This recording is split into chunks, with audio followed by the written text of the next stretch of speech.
സാധിക, ഇതാണ് പഠനത്തെയും പാട്ടിനെയും വേർതിരിക്കുന്ന rope, magic rope. പറഞ്ഞുതരാം എങ്ങനെയാണുള്ളത്. ഇങ്ങോട്ട് വാ മോള്. അപ്പൊ ആദ്യം മോള് ഈ റോപ്പ് കയ്യിൽ പിടിച്ചു കേട്ടോ. ഇനി ഞങ്ങൾ ആദ്യം ചെയ്യാൻ പോണത് ഈ ബോട്ടിലിനകത്തേക്ക്, കാരണം നമുക്ക് മിക്സ് ചെയ്യണമല്ലോ അല്ലേ, ഈ ചോർപ്പില് പാലൊഴിക്കുന്നു. നമ്മയ്ക്ക് അറിയുന്നുണ്ടാവും എങ്ങനെയാണ് പാലും വെള്ളവും മിക്സ് ചെയ്യുന്നത്. വെള്ളം ഒഴിക്കുന്നു. അപ്പൊ പാലെന്നുള്ളത് പാട്ടായിട്ട് കണക്കാക്കുക. അന്ന് ചേച്ചി പറഞ്ഞില്ലേ, സുധാ ചേച്ചി പറഞ്ഞില്ലേ, പ്യുവർ വൈറ്റ്. ഇത് പഠനം, education, school education. Okay, mix ചെയ്ത് കഴിഞ്ഞതിന് ശേഷം അങ്കിള് ഇതുകൊണ്ട് അടച്ചിവിടെ വെച്ചിട്ടുണ്ട്, കണ്ടില്ലേ? ഇനി ഇപ്പൊ ഈ ഗ്ലാസ്സിനകത്ത് എംറ്റി ആണ് അല്ലേ, ഈ ഗ്ലാസും എംറ്റി ആണ്.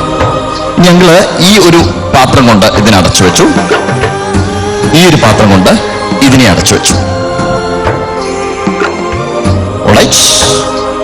ഇതാണ് അങ്കിൾ പറഞ്ഞ റോപ്പ് എന്ന് പറയുന്നത്, മാജിക് റോപ്പ്. ഇതിന്റെ പ്രത്യേകത എന്താന്ന് വെച്ച് കഴിഞ്ഞാല് ഈ പാലിനെയും വെള്ളത്തിനെയും നമുക്ക് വേർതിരിക്കാൻ സാധിക്കും. സാധാരണ മിക്സ് ചെയ്ത് കഴിഞ്ഞാൽ വളരെ പെട്ടെന്ന് ഇതിനെങ്ങനെ വേർതിരിക്കാൻ പറ്റില്ല. പറ്റുമോ? പറ്റില്ല. അപ്പോൾ അങ്കിൾ ഇതിനെ തൽക്കാലം ഈ റോപ്പിനെ ഇവിടെ സ്റ്റിക്ക് ചെയ്തു. അതുപോലെ തന്നെ ഈ ഭാഗം എടുത്തതിന് ശേഷം ഇതിന്റെ മേളിൽ കെട്ടി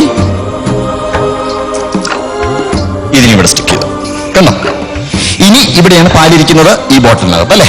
ഇത് രണ്ടും എംറ്റി ഗ്ലാസ്സസ് ആണ്. ഇതിനെ ഇങ്ങനെ ചുറ്റി. ഇനി ഇതിനുള്ളൊരു മന്ത്രം എന്താണെന്ന് വെച്ച് കഴിഞ്ഞാല് മാറുകോ മാറുകോ മാറുകൈ, അതല്ലേ മന്ത്രം, ഓളുടെ മന്ത്രം അല്ലേ. അപ്പൊ മാറുകോ മാറുകോ മാറുകൈ എന്ന് പറഞ്ഞാല് ഈ പാലും വെള്ളവും ഈ റോപ്പിലൂടെ അങ്ങോട്ടൊന്നും പോവും ഇങ്ങോട്ടൊന്നും പോവും. കുറയുന്ന കണ്ടോ? കണ്ടോ? അപ്പൊ ഈ റോപ്പിലൂടെ അങ്ങനെ പോയിക്കൊണ്ടിരിക്കുക. പാലിനെയും വെള്ളത്തിനെയും മിക്സ് ചെയ്ത് കഴിഞ്ഞാൽ അതിനെ സെപ്പറേറ്റ് ആക്കാൻ പറ്റും. അപ്പൊ അതുപോലെയാണ് പഠനവും പാട്ടും കൂട്ടിക്കുഴച്ചു കഴിഞ്ഞാൽ രണ്ടും കൺഫ്യൂഷനായി പോകും, ശുദ്ധമല്ലാതെയായി പോകും. അപ്പൊ പാട്ടിനെ സെപ്പറേറ്റ് ആക്കി വെക്കുക, പഠനത്തെ സെപ്പറേറ്റ് ആക്കി വെക്കുക. മനസ്സിലായോ? അങ്ങനെ പറഞ്ഞാൽ മനസ്സിലായോ? അപ്പൊ പാട്ട് ഇങ്ങോട്ട് പോകുന്നുണ്ട്, പഠനം അങ്ങോട്ട് പോകുന്നുണ്ട്. അങ്ങനെയാണെങ്കിൽ നമുക്ക് ഒരു ഭാഗത്ത് മാത്രം കോൺസെൻട്രേറ്റ് ചെയ്യുകയാണെങ്കിൽ കറക്റ്റായിട്ട് ഓരോ ട്രാക്ക് മുന്നോട്ട് കൊണ്ടുപോകാൻ സാധിക്കുമെന്നർത്ഥം. ഇതൊക്കെ അങ്കിൾ പറയുന്ന സമയത്ത് ഇത് കഴിഞ്ഞു, സംശയം ഉണ്ടാവും വന്നോ എന്നുള്ളത് അല്ലേ. നമുക്ക് റോപ്പ് മാറ്റാം, ഈ റോപ്പ് മാറ്റാം. Yes, milk is the water is the. ഉണ്ടോ? അപ്പോ ഇനി എപ്പോഴും ഓർക്കുക, പഠിക്കുന്ന സമയത്ത് പാടണ്ട, പാടുന്ന സമയത്ത് പഠിക്കണ്ട.